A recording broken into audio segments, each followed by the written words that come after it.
We're back after a week off. You lost your voice? How'd you lose your voice? Because the Cowboys? I lost my voice the week before. I had a little cold, but then I had to coach 3 flag football games back to back because it's my league, and we didn't have enough volunteers, so I ended up coaching a couple other teams. And I'm speaking, and then the day before I coached 2 basketball games of my son. So that shot my voice, and now I'm coming back. There were 2 days I couldn't even talk. Couldn't even talk. Well, you're back now. The promo's going well. We just talked about it off the air. That the other thing too, we didn't even talk about the portal one, which is very slow, and I understand why it's slow. But I had a few people I talked to about that one. So the high school one though is blowing up. Getting a lot of kids with offers, getting a lot of kids who are getting traction from it. A couple of kids have landed at places that they never in a million years thought they would prior to the promo. So it's myfootballcamps.com/D1. I got a lot of people in my DMs that I'm talking to about it, going back and forth, and I make it clear, this isn't free. This isn't, charity work. We're here to, get your name out there. A lot of interest from it though. And the good part is we're starting to see the results. And I think that's going to make it even more popular because people will see it works. They're going to realize that they should be doing it too. Well, it's a unique thing. And we talked about it, me and you, I think me and you are bad self-promoters in a sense, even though obviously we understand the business and the marketing side of it, but we're bad self-promoters because we don't stand on our high horse and say like, hey, we've done this and that. Like you don't go and say, I've done every 5-star since 99. Right. And stand on your high horse. I don't go and say like, 4 to 5 Heisman Trophy winners have been through 4 of the last 6 Heisman Trophy winners been through our programs. But the fact that you've built the following, I've built the following we've built, and we've put together such quality programs over these years in our own respect. So many coaches following us. Now the kids are benefiting because when we go and we talk about them and the coaches that see it, they take that look, that look that you need to have. And so now you have the Dan Jaffe's, who's over 10 offers now. Bryce Enlow's got a bunch of FCS and Division II scholarship offers. Our 2 guys that went from nowhere, Ben Hartman and Carson Kruger. So Ben Hartman's going to Oregon State. Carson Kruger just announced, I think last week, to Florida Atlantic. I mean, it's on and on and on. Parker Meese is, forget it. He's got 30 offers now. Who else? Who am I missing? Oh, and Mosley right now has 3 offers. So it's one by one, and even down to Daniel Calicari, right? Came to us late. We put the video out. Aiden. Yep. Aiden, he had the skill sets, but he needed the little extra boost. That's what he needed, right? And because he had he played in a good program. They won a lot of games, but they're a triple option offense. So when we did the film, but being able to showcase him on all different avenues, meaning catching the pitch and running, catching a pass, returning an interception for a touchdown, showcases it. And now a Dayton comes along and says, hey, this kid's an athlete. Like, we'll figure out where to put him. You know what I mean? Right. So, and that's what it's about, like being able to showcase those different things in a slightly different light from guys who I think we know what we're doing. Yeah, and that's what it comes down to. And you know what? Honestly, at first, I didn't know if we knew what we were doing because no one's ever done this before. So it's like when we started this up, it was like, okay, I'm putting out, the film on this kid or this kid and this kid, and I think he's pretty good. And they're getting nothing for the first 3 months. And I'm like, whoa, but then you learn sometimes it's that fourth, or sometimes it's, it's not immediate. It's usually never immediate. It's a grind and it's a slow roll. So at first I was like, well, maybe this isn't what, is going to get the attention of people. And then now we're into it. I think we started this in, June, end of June. Yep. 6 months in. Now I understand, like we're on our first 6 month, most people sign up, for the 6 month plan. And we go beyond that, obviously. I think the guys who signed up for the 6 month plan in late June have probably gotten 12 videos, Yeah. Yep. But now that we've been through a full 6 month cycle with it and we see it works, it's almost like a it's a nice surprise. I was never confident or cocky about it. I didn't know. I'd never done this. Like you said, every 5-star since I started in 1998. Yeah, I never did 0 stars with no FCS interest, much less FBS. So I didn't know if it was work, but now it does, and it's kind of exciting. And I feel more comfortable, expressing to people that it will work now. You just got to be patient. And a lot of people want to do the one timer, and I get that. And we've offered the 3-month now as an addition, because we were started one time, then 6-month, 12-month, and that's fine too. But now I'm understanding, if you've got nothing, the one time's not going to really move the needle for you. It's the 3-month minimum, maybe 6-month.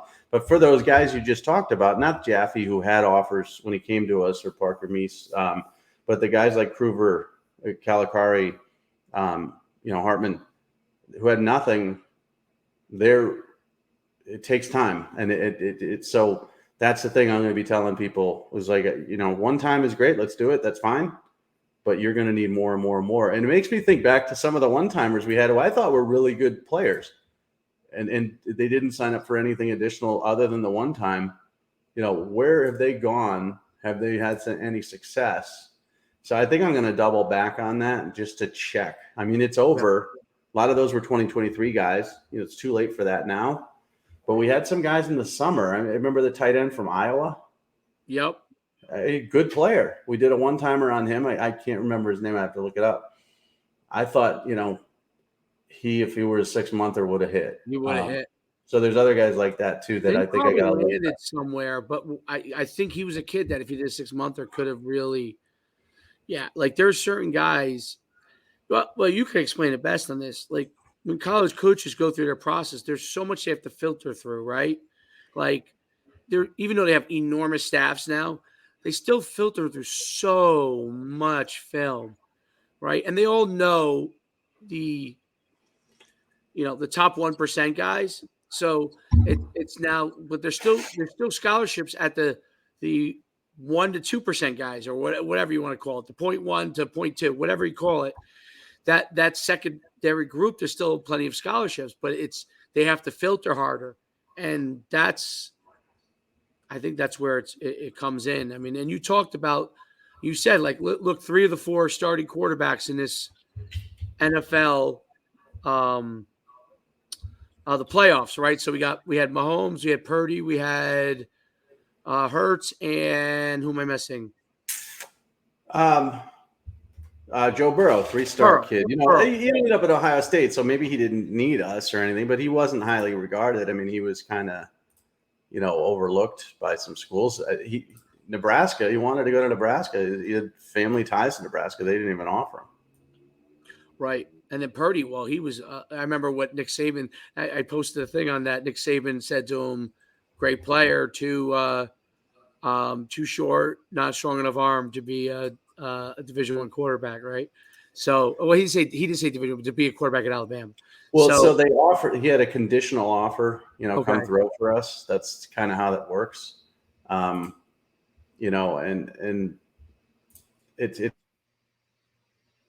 And we lost Mike, but yeah. So what we're saying is, he's saying he had a conditional offer that if you come and throw from that, you will then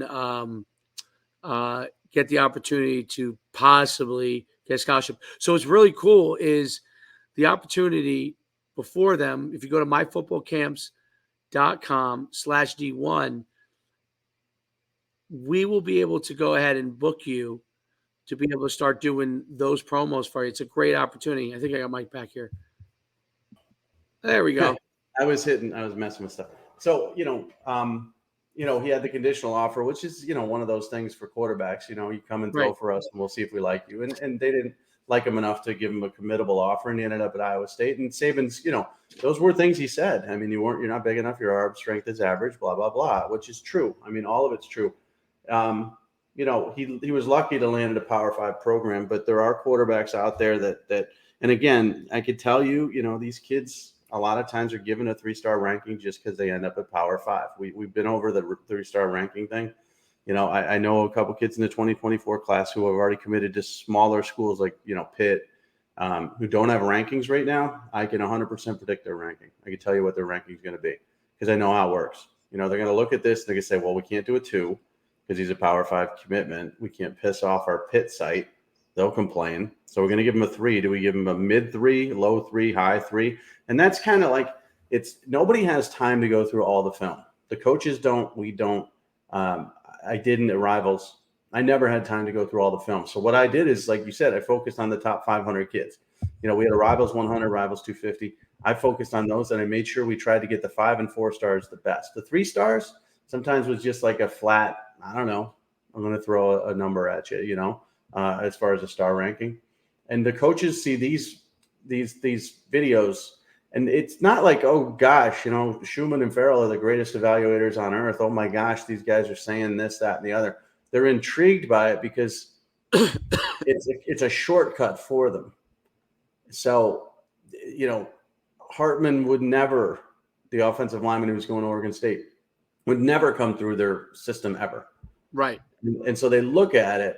And again, he moved from Texas to Oregon, and he did a lot of the work himself, of course. I mean, he did all the work as far as a football player himself, but he put himself out there too. He reached out to coaches as you have to, but you have to be, that's part of it. Yeah. But they look at it and they're like, well, you know, I mean, this is in front of me. I don't have to go search for this. It's not a spam email. It's on a legitimate account. Let me take a look. And then what they'll do is they'll look at it and they'll put him in a bucket. Is he a guy we have no interest in whatsoever? Not going to look at him ever again. Is he a guy we have some interest in? Is he a guy that we think could be a scholarship guy? Is he a guy that think should be a preferred walk-on? Is a guy this, that, and the other? Put him in a bucket. They'll send him off to some GA, and then they'll say to the GA, let me know when there's new film on him. And then when we do another promotion, it may not be new film, but it might be different film. It might be the same film. The GA will go back to the coaches and say, this is up again. It could be the same exact thing that they're going to look at the second time. But then they become more familiar with them, and that's kind of how it works. So it's really a situation of, you know, I don't think anybody thinks you and I are the best evaluators of talent on the planet because there is no best evaluator on the planet. I mean, right. Mahomes was a kid I thought was drafted too high, and that turned out to be dumb. And I had him ranked as a 3-star out of high school. So what do I know? But I think the ease of it is so important in this day and age where they're focused on, you know, player management, the transfer portal, NIL, all this other garbage they got to deal with. They have less time than ever to go through film. So if they see it on their feeds, they're going to look at it, and that's going to give you a massive advantage over everybody else. And I would think that we have more experience than a lot of the GAs that are going through the films rapidly, that they have filtering, right? So, you know. Yeah, those guys are all. I mean, you know, they're college kids. You know, I'm not saying they're.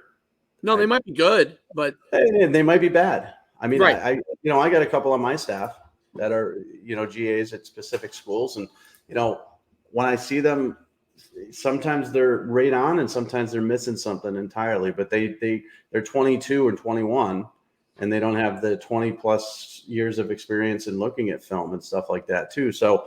But again, it's not like we're putting out this film and saying, come get these kids. I would take them. What we're doing is we're pointing out their skill level and their strengths. And that's it. And then they can do the evaluation on their own. So it's very interesting because I've always thought when we started this, that this is going to be a business that eventually we can't keep up with. And then it was slow and slow and slow and slow. It's steady, but slow and slow and slow. And now it's starting to pick up. And I think, you know, a year from now, we're going to be talking about, you know, we got 5 salespeople, we got 6 people cutting video, and we're having trouble keeping up with this. You know, we're going to have to be selective about who we take. That's my hope. But I didn't know if that was happening, and now it's starting to happen. There's no doubt about it. No doubt. myfootballcamps.com/D1 for the high school promo. Also, you can listen. If you have a question, you can certainly DM us. We'll also let you book with our guy that helps us put everything together, Coach Manis. We'll send you over there. You'll be able to get an appointment and talk to somebody as well, which we think is the best way. Right? You know, in order to you have a conversation with someone about it, so you're most comfortable. But you're ready to do it. Listen, I'm all. You're ready to do it. We'll jump right on it. best way. Okay, the best way is to just sign up and do it. I mean, honestly, it really is because it works. Right. Two guys with gray beards, you've been around for a very long time, may or may not impress you. Um, the resume, the experience, all that stuff may or may not. So if you do need to talk to somebody, I mean, honestly, the best way to do it is to look at the results and Exactly. just do it. So just go to, myfootballcamps.com/D1 and sign up.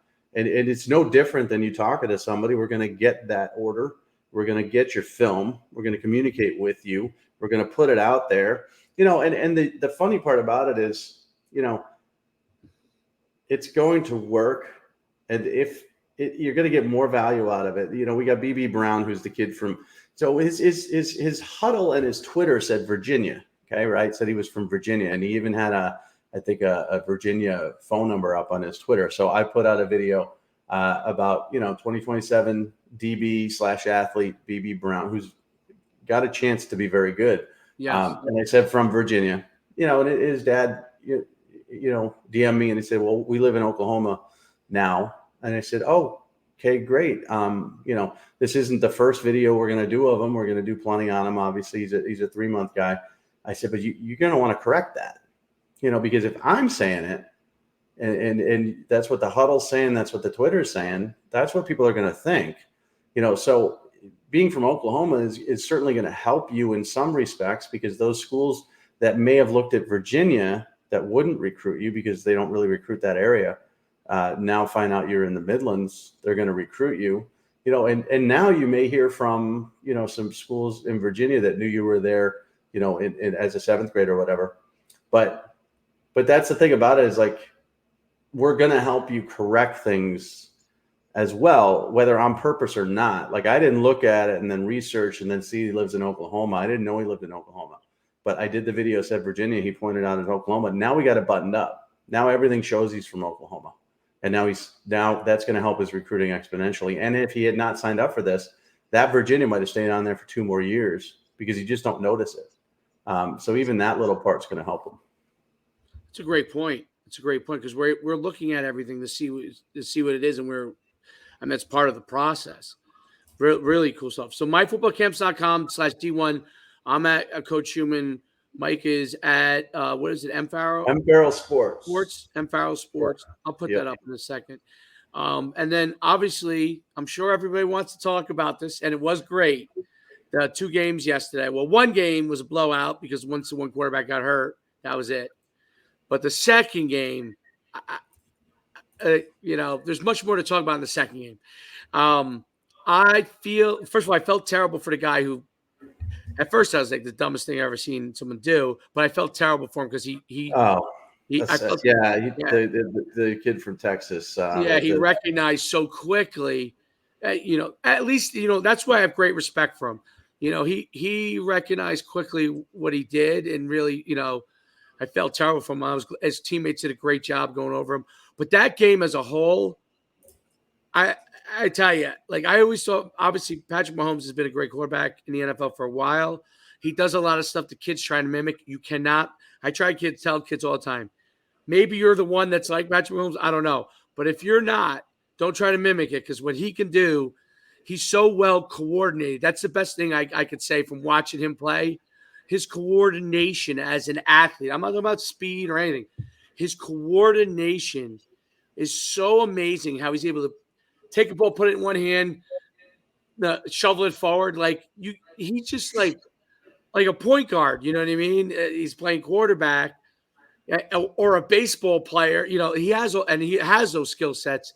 What he did was amazing on one leg. Obviously, he's probably shot up to the kazoo in that leg, so he's probably not feeling it, which is why sometimes he had some weird plays. But what he did, it was amazing. I thought Cincinnati had plenty of opportunities, and I think Joe Burrow is great, and he does a lot of great things. But I think that they mistimed a lot of plays. Like, there was a lot of plays that were mistimed. You know what I mean? And it came and bit him in the butt at the end. What did you think? Well, Mahomes is a great player. Obviously, he has a different. he heals quicker than human beings should. I remember a couple of years ago, he dislocated his knee and he was back in like 3 or 4 weeks. And I had him in fantasy football, and I was like, when I saw him dislocate his knee, I'm like, oh man, I'm screwed. And he was back so fast. And then the high ankle sprain that he suffered, we saw it. I mean, it wasn't a fake injury. That was and he's not in a walking boot, and he's back. And he, obviously he had trouble planting here and there. But the fact that the Chiefs won, losing all their receivers pretty much down to their last 3 guys, and Kelsey. But the takeaway from that particular game to me, Mahomes is great. Congrats to the Chiefs. They played a good defensive game as well. But this was just horrible officiating. And I'm not that guy that says things are rigged.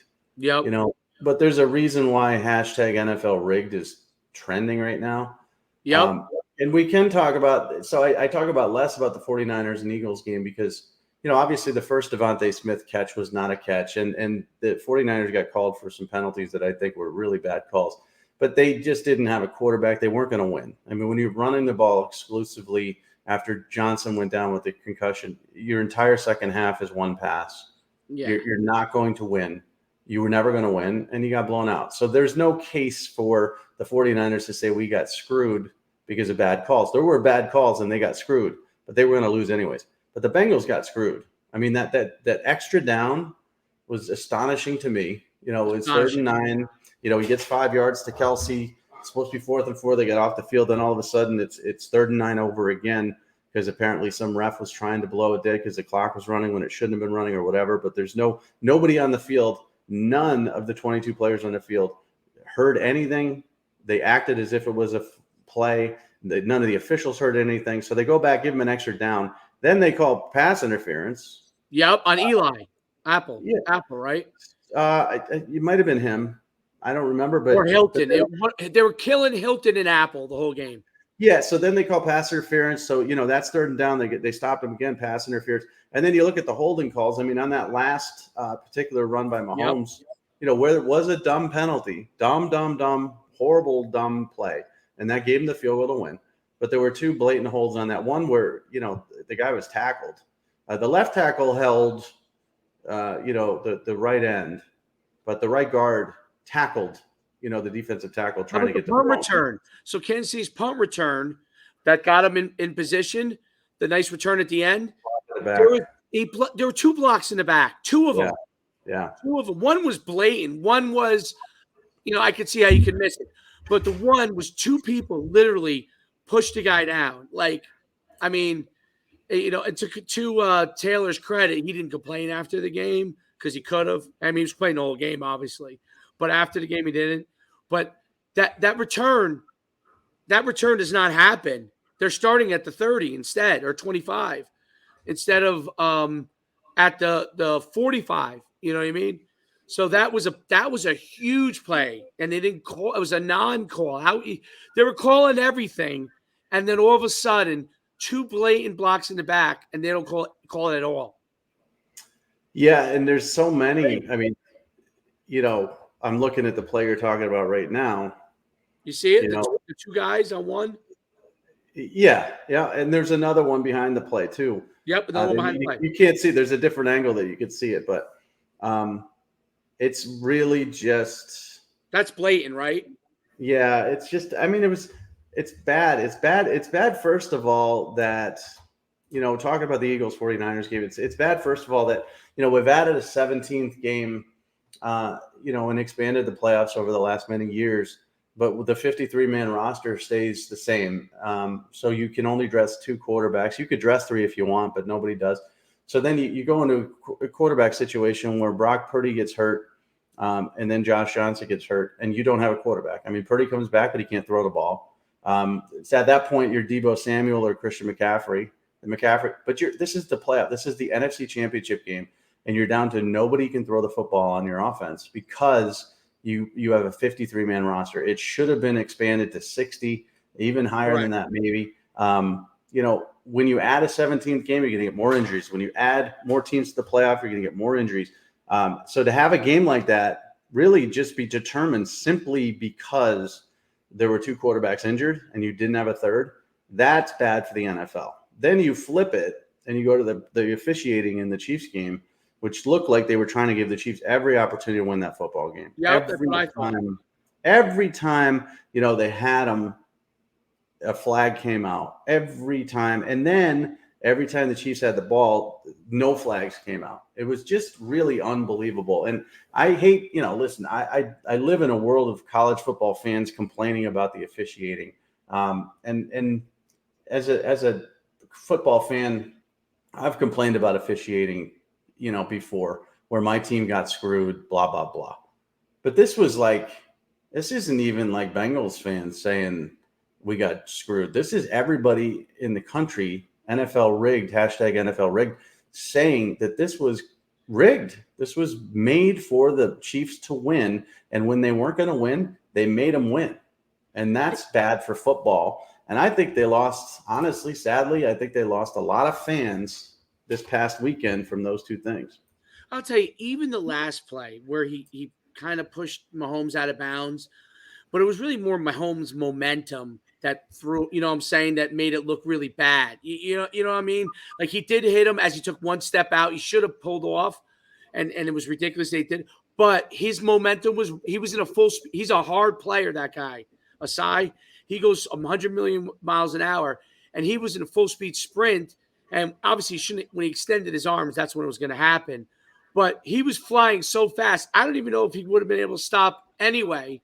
It's just that he extended his arms and made it a blatant, right?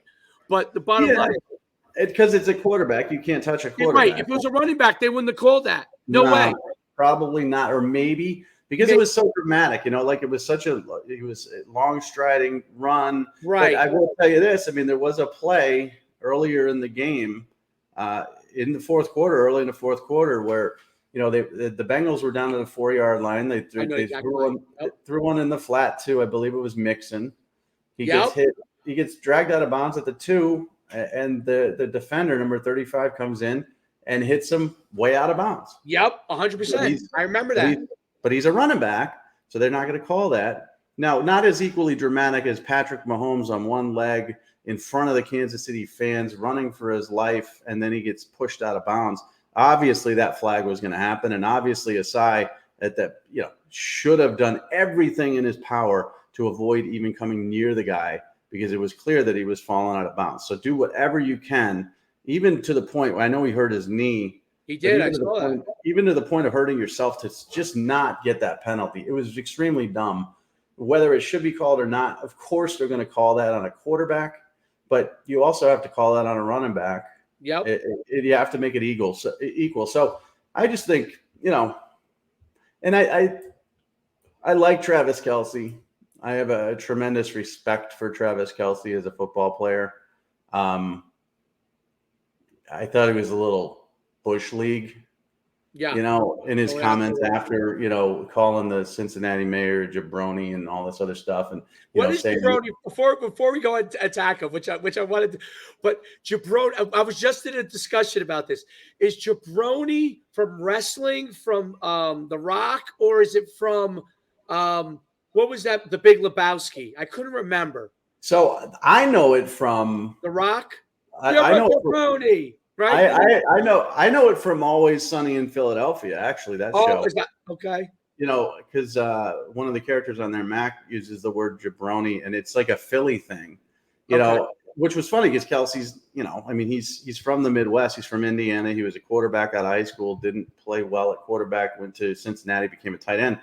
But his brother Jason is in Philly, so I thought it was a Philly thing, but. It could be from The Rock. It could be from the Big Lebowski. Whatever it is, it's fun. It's a funny, but I don't. I'm reading it now. Actually, I would have never known this. Oh, is ESPN going to hit me with all these? It's from. You ready? It's from. Originally, the Iron Sheik used to say it. Believe it or not. I remember that. And then The Rock made it famous. So that's what it's from. The Iron Sheik used to say. I kind of do remember it too. That was the 80s. That's the 80s. He was the villain. And jabroni, it's like jerk, idiot, whatever. And I don't mind it, but Kelce then saying this isn't Burrowhead and talking about fight for the right to party and all this stuff. I mean, I get it. If you're a Chiefs fan, you love him, but he was kind of acting like they won by 2 touchdowns. I mean, they were Right. handed a victory. I'm scrolling through NFL rigs now. There's a screen grab of on the intentional grounding play on Burrow in the fourth quarter. He's got hands to the face of the offensive lineman before he Throws it. pressures Burrow. I mean, he's really like jamming up. So that's illegal hands to the face. I'm looking at other stuff. I mean, people are coming up with so much evidence. They got frame by frame of the holds on that rushing play. It was just a really bad look. And it's just Ron Torbert is the official. He was the guy in the glasses. They made so many bad calls, and it just always coincided with the Chiefs that this looks like it's fixed. I don't believe you could fix a football game. It's obviously very, very difficult to do. But this looks like it's fixed. So, and that's the thing, they want, so you want NFL fans to love the NFL, but what else do you want? You want them to gamble, right? The NFL is certainly in the business of gambling and making money off these DraftKings commercials. And now we got a beer one for the Super Bowl between 2 beers sponsored by DraftKings. You got the Gronk kick sponsored by FanDuel. Okay, you're in bed with gambling. Well, clean up your product so that it doesn't look fixed and rigged. Because I'll tell you what, I had a parlay. I gamble. It's legal here in Connecticut. I had the Eagles laying 2.5, and I parlayed the Cincinnati money line because it was a 1-point spread. So I might as well take if I think Cincinnati's going to win, and I feel robbed. Now, had it gone to overtime and Kansas City won, a little different. Right. But the way this game played out, throughout the game with an extra down, 5 downs, and then the penalty, and then the non-calls. I feel like I was cheated. I feel like somebody actually robbed me of my winnings. And that makes you not want to gamble again on the NFL. It also makes you not want to watch it anymore. I'm not going to not watch it. Of course, I'm a football fan. But I really think it's jobbed. And it's really an injustice as well. Let's say the Chiefs go on and beat the Eagles, which I don't think they really have the team to do that. Everybody's going to be pointing to the fact that they were handed the game against the Bengals, and any calls that are made in the Super Bowl for the Chiefs, people are going to say that the NFL wants the Chiefs to win. There's no doubt about it. I think the NFL has to clean that up completely, because then it becomes, I don't watch NBA basketball a ton, but you saw the thing circulating with LeBron when he goes at the end of the game. Look, LeBron is crazy when he doesn't get his calls. It looks like a big baby, looks like my 7-year-old, but and I think my 7-year-old behaves better when that happens, but he doesn't get a call. He goes up, but it was obviously a clear foul. Like anyone could see that anywhere from any vision in the stands. Right. And when the fans said the same thing about that, and that was just it's a meaningless regular game. Right. But people are betting on those games. So when LeBron doesn't get, and I don't care what side you're on in it, but when LeBron doesn't go to the line there in that situation, and it's a tie game or whatever, you probably, anyone who gambles or anyone, and these things are all sponsored, all these sports teams are sponsored by gambling things now. So when you're sponsored by that and you don't get a legit call, people question. Like that thing with LeBron, and he's right, but he's just over the top with it. But obviously, that's like I watch it from 50 different angles. To say, is LeBron crazy? No, no. He's 100% right. It makes it, it's LeBron, so it's a big deal. Patrick Mahomes, okay, if that's Brock Purdy running out of bounds, do they throw the flag? I don't know. If it's Joe Burrow running out of bounds in Kansas City, do they throw it? I don't know. But if you're not consistent with your calls, I don't know what you're doing. And your product, listen, the product, compared to what we grew up with, the product stinks now anyways.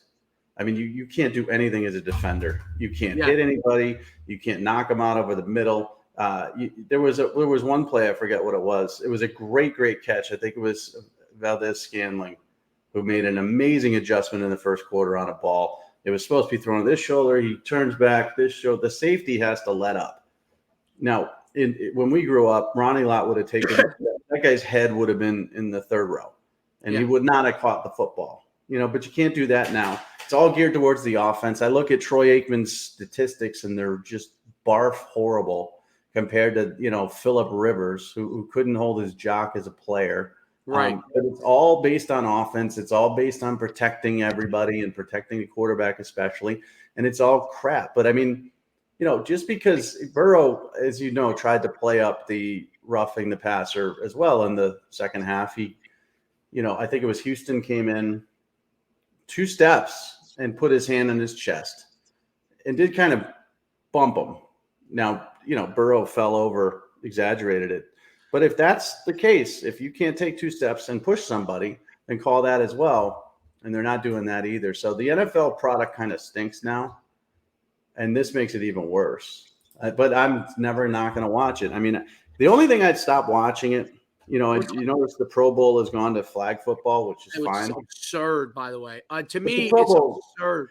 But just get rid of it. Just get rid of it. I know, because the Pro Bowl is so bad. The Pro Bowl is unwatchable. Just give them 2 weeks vacation. Here's your gift. Go to Hawaii for 2 weeks. Well, here's the thing about that too, is like they got all these events and stuff. I don't know if anybody remembers Robert Edwards, the first round pick of the running back pick of the Patriots out of Georgia, who dislocated his leg, compound fracture playing volleyball at the Pro Bowl, ruined his career. Football on sand, remember? Yeah. But I mean, I wouldn't play flag football. I wouldn't do any of this crap for the Pro Bowl either. Get rid of it entirely. But also, if that's what the NFL eventually becomes, and it could, probably not in our lifetime, but it could very well turn into you're not allowed to tackle anybody, then I would never watch it. I would never in a million years watch it. But that's where we're headed. I mean, each one of these things, these little things, are leading to the wussification of football. And now we've got, the officials are calling stuff that shouldn't be called. And then they're, swallowing their whistles on stuff that should be called. I really don't know if the officials know what the hell they call. I think they're making it up play by play, They may not. They may not know what to call in each play because first of all, there's so many nuances on the rules, right?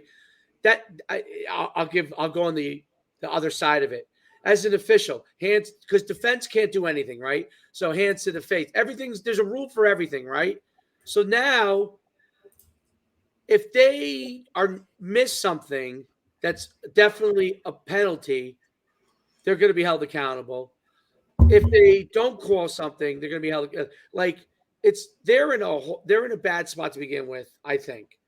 And then the fact that I truly believe that the NFL, these guys are influenced by who's home, who's this, who's screaming and yelling at them. They want to get out of there alive, and I don't know what goes on in their pre-conversations, but what was going on call-wise, it looks so one-sided.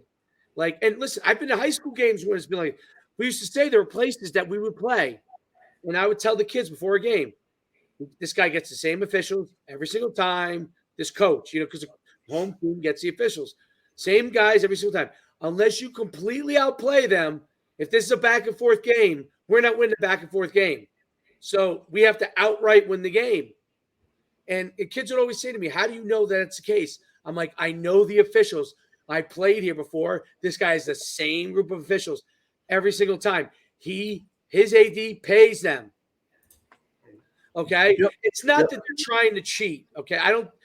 I just think that it becomes I run leagues. I know how it is. I run flag football leagues. I meet with the officials after, explain to them the rules, the mistakes they made, right? It's not that they don't want to throw a flag on me. It's that they know who it is, who's paying them. I don't know how to put it any other way. So when a home team in high school, it's the same thing that happens. If they have the same guys that always officiate your games, these 6 guys officiate every game for XYZ high school, home game, every game. And the AD knows them. You can't tell me that there isn't an advantage. I'm not saying it's intentional. I'm just saying these guys know those kids every single week. You know what I'm saying? Yeah. And I think it becomes that kind of a thing. The NFL I think the gambling thing, you're right, dude. Because gambling is sponsored there, I'm not saying it's corrupt. I don't know whether it is or it isn't. I'm just saying that there's so many things that are bad call wise that they have to figure out either A, how to correct so it's better. Meaning the throw the in the the call on Burrow, the what do you call it? The where he threw it away, or quote unquote threw it away. They called in the ground or whatever. Yeah, yeah, intentional grounding. Yeah, Intentional grounding. That play, they should have reviewed it themselves. They're not allowed to do it, but they should have reviewed it themselves and looked at it a second time and realized hands were to the face. QB's trying to get rid of the ball. There is a running receiver about five yards away. It's and there should have been a penalty there. We didn't call a penalty there. We're not going to call a penalty on grounding. No, incomplete pass. They should have reviewed something like that. There should be something in place to review. What's the sport that reviews things all the time? Is it basketball or soccer? It might be soccer. Where I might have seen the World Cup where they make a call like on a yellow card or something. you talk about like reviewing whether it's a true takedown or if somebody's flopping or whatever. Right. To make sure they don't throw a guy out of the game, like give him a yellow card if it's not a true yellow card. I actually thought it was a pretty good thing because you do have guys that flop. You do, like you do have situations like that. And I think that taking a few seconds to do that, tennis has the automated out thing, which is like, I mean, some people hate it. I think it's so advanced. Well, that's eventually we're headed towards that for the line markers, 1st and 10 and all that stuff. Because you had a review, I believe, was it that game? Well, Stanley reached out the ball. They had to throw the flag to, because he extended the ball and he ended up getting a first down. And that was a bad call on the field. And then there was another call that they actually reversed themselves, which was good. But yeah, the officiating, I mean, yeah, if you could fix it. Now, again, a lot of this is how much are you going to slow down the game? You're going to review every play. When I look at these NFL rigged, ones with the holding calls, you can't really go back and change two missed holding calls. You can't. I don't think you can go back and change the hands to the face stuff unless you're going to review it already. Like you said, with the intentional grounding, they went back and reviewed it, and they should have said, "Oh crap, that was intentional grounding. He was 5 yards short of the running back, but geez, we missed Chris Jones hands to the face on that left tackle." Then what do? Then you come back and you say, well, it is intentional grounding, but we missed this offsetting, replay the down. They just don't like when they review whether it's right or wrong. But if they see something else there, they really need to address it, and they don't. It's just a bad product. I mean, yesterday I was excited about those games. I'm a Cowboy fan. I hate the Eagles, but I hate the 49ers too from the old days. Yeah. I didn't care who won. But that game was garbage because of the quarterback situation. But it was also garbage, from the first quarter that every call went against the 49ers, and that pass should not have been ruled a completion. And then I'm watching the Chiefs-Bengals, and like I said, I mean, I'm rooting for the Bengals because I got a parlay. But I'm just like, there's no way for me. When it was 3rd and 9 and they gave it over another down, let's replay 3rd and 9. I'm like, I have no chance. I should cash my bet out now, which I didn't do. I should cash my bet out now because there's no way. There's no way I'm going to win. And it came true, And listen, the Chiefs they played their asses off. I mean, Kelsey's an amazing player. Mahomes is amazing for everything he does, fighting through that. They had receivers step up that had never really played big roles before. Chris Jones is awesome. The defense played well. Kudos to them. It just sucks. And I'm sure it sucks for them the way they won. They probably would have rather, not lost, but they probably would have rather it go to overtime and win it there rather than win on a play with 2 holding calls. So it's not their fault. It's the NFL's fault. But yeah, we got to get going here, but we could brag about this all day long. It's very interesting. And I think that honestly, what you said about the rosters, when I was an agent, the players were going nuts about this because this is when they were still in the process of making the move to it. And I couldn't understand. The NFLPA always talks about how we protect the prey. I could not understand how they were agreeing to it. I was like, players were asking me like, how come we're gonna have to play another game? And I'm like, I don't know. You got to talk to the NFLPA. Like the agents are part of the NFLPA, but we're really not an influence. You know what I'm saying? We're really an after product. I'm like, you guys have to rally around yourselves. You have to fight that if you don't want to play a 17th game. Or what you said, expand the rosters. Because what we have now is bad. That should not have happened. Two quarterbacks go down and now there's nobody. That's bad.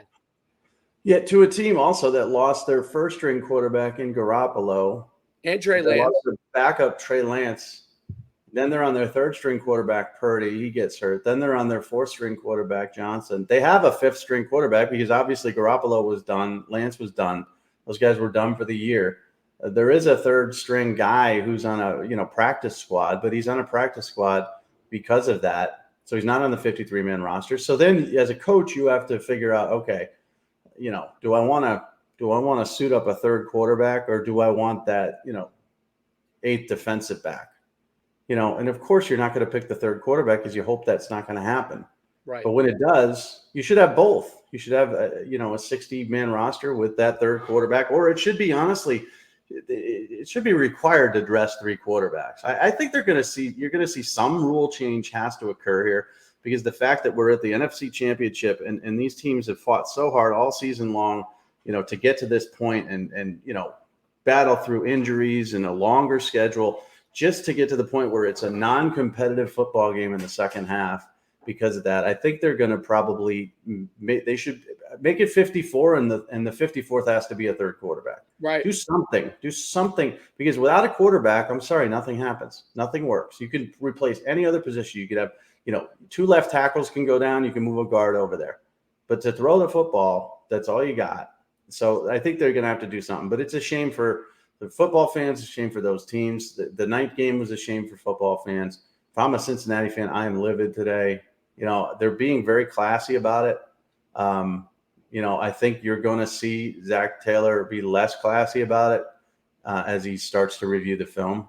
But just a bad product. But ours is a good product. My football team he won, and then the portal one is what? It's portal. It's slash transfer.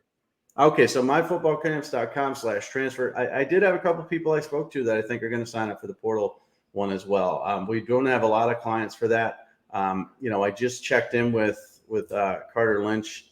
It's going a little slower than he's hoped. And we're just going to keep pushing his video out there. He's going to get a home. And that's the thing about the portal one is like, it's $300, but we're going to push it out there till you get a home. And that's not until you're like in an old age home. You're going to find a home, whether it's a preferred walk-on spot, whether it's partial scholarship, whether it's FCS going from Power 5 to FCS, you're going to find a home unless you just can't play football. So that's the good part about the portal page. But let's get out of here. Until next week, just DM us if you have any questions about the promotion. We'll see you next week.